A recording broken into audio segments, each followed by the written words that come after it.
Hello guys, দেখো আমি মোয়ে মাছ রান্না করব।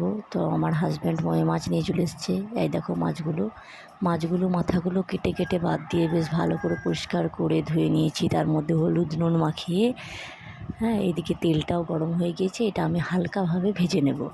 ভেজে নেওয়ার পর তেলের মধ্যে দিয়ে দেবো টমেটোর কুচিটা একটু নাড়াচাড়া করে তারপর আমি আদা রসুন লঙ্কার পেস্ট 1 চামচ দিয়ে দিলাম।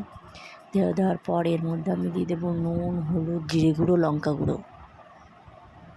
এইগুলো আমি দিয়ে বেশ ভালো করে মশলাটা ভেজে নেব। দেখো, জিরে গুঁড়ো, লঙ্কা গুঁড়ো সব দিয়ে আমি বেশ ভালো করে মশলাটা ভেজে নিলাম।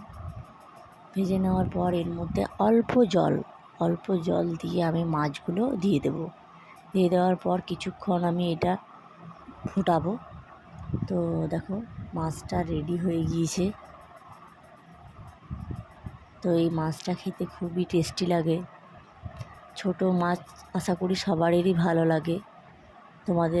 আমারও খুব ভালো লাগে। তো বাই।